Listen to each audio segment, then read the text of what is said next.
Assalamualaikum warahmatullahi wabarakatuh. Perkenalkan, saya Tifa Tifatul Romsa dari kelas 12 IPA 4. Di sini, saya akan menjelaskan tentang struktur dan replikasi dari DNA. Teman-teman penasaran nggak sih gimana struktur DNA tubuh kita? Mari kita bahas. Jadi, molekul DNA pertama kali diisolasi oleh Michel pada tahun 1969. Namun, ia tidak dapat mengenali sifat zat kimia tersebut secara pasti. Kemudian, ia menyebutnya sebagai nuklein. Nuklein ini berupa senyawa kompleks yang mengandung unsur fosfor yang sangat tinggi. Kemudian, nuklein dikenal sebagai gabungan asam nukleat dan protein, sehingga sering disebut sebagai nukleoprotein. Dalam asam nukleat terdapat basa nitrogen, yaitu purin dan pirimidin, yang ditemukan oleh Fischer pada tahun 1880. Pada penelitian selanjutnya, Kossel menemukan dua jenis pirimidin, yaitu sitosin dan timin, serta dua jenis purin, yaitu adenin dan guanin. Pada tahun 1910, Levin mengenali gula pentosa berkarbon 5, yaitu ribosa dan deoksiribosa. Ia juga mengatakan adanya asam fosfat di dalam asam nukleat. Selain itu juga terdapat gagasan yang menyebutkan tentang struktur DNA 3 dimensi. Orang yang pertama kali mengemukakan gagasan tersebut adalah W.T. Ashbury. Ia menyimpulkan bahwa DNA sangatlah padat. Pada tahun 1953, James Watson dan Francis Crick mengemukakan suatu model struktur DNA, yaitu double helix, atau yang kita kenal dengan sebutan tangga berpilin. Menurut mereka, DNA memiliki struktur sebagai berikut, yaitu ada dua gabungan gula pentosa dan fosfat sebagai tangga utama. Yang kedua, basa nitrogen sebagai anak tangga dengan pasangannya yang tetap, yaitu guanin dan sitosin. Guanin dan sitosin dihubungkan dengan 3 atom H, dan timin dan adenin yang dihubungkan dengan 2 atom H. Rangkaian kimia antara deoksiribosa dengan purin dan pirimidin kita sebut dengan nukleosida. Nukleosida tersebut akan berikatan dengan fosfat dan membentuk nukleotida. Gabungan dari nukleotida dengan nukleotida yang lain akan membentuk DNA. Setelah mengetahui struktur dari DNA, selanjutnya saya akan menjelaskan tentang replikasi DNA. Teman-teman, ada yang tahu nggak sih apa itu replikasi DNA dan apa tujuannya?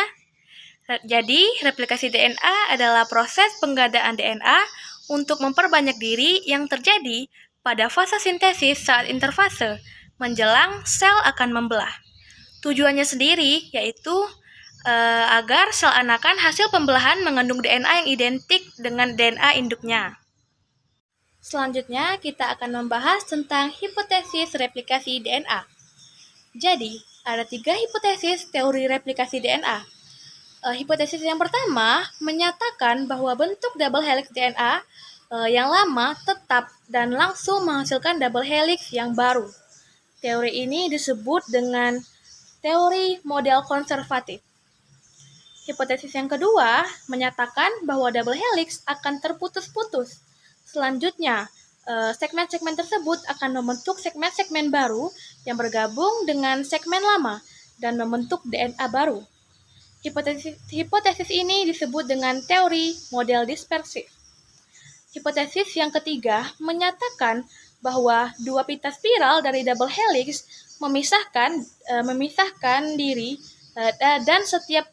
dan dari setiap pita tunggal mencetak pita pasangannya. Teori ini disebut dengan semi-konservatif. Dan menurut Crick dan Watson, teori yang paling tepat adalah teori semi-konservatif. Untuk gambarannya, kalian bisa lihat di sini.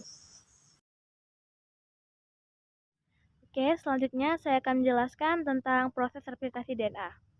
Jadi, proses replikasi DNA itu membutuhkan penguraian terlebih dahulu bentuk double helix. Ada 2 protein yang berperan dalam pemisahan rantai double helix, yaitu DNA helikase dan single strand DNA binding protein. Protein pengikat untai tunggal menstabilkan struktur single strand DNA.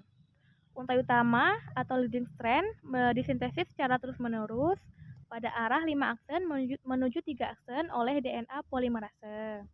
Pembentukan leading strand dimulai dari satu polimer RNA disintesis oleh enzim primer. Dengan menggunakan RNA primer, tubuh secara otomatis menandakan tempat aplikasi yang rentan error, sehingga diperlukan perlakuan khusus agar proses replikasi dapat berlangsung seakurat mungkin. Primer RNA bukanlah DNA, tetapi potongan pendek dari RNA. DNA polimerase kemudian menggantikan nukleotida primer RNA dengan DNA.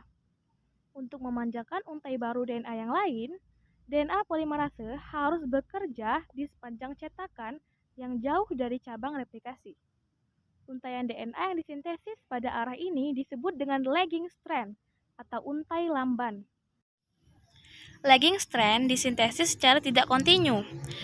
Enzim trimase mensintesis primer-primer RNA pendek yang kemudian diperpanjang oleh DNA polimerase membentuk fragmen Okazaki. Sebuah primer RNA diganti menjadi DNA oleh DNA polimerase yang lainnya. DNA ligase menggabungkan fragmen Okazaki ke untai yang sedang tumbuh. Begitulah proses replikasi DNA. Itulah materi struktur DNA dan replikasi DNA yang dapat saya sampaikan. Semoga video ini bermanfaat bagi kita semua. Bye-bye.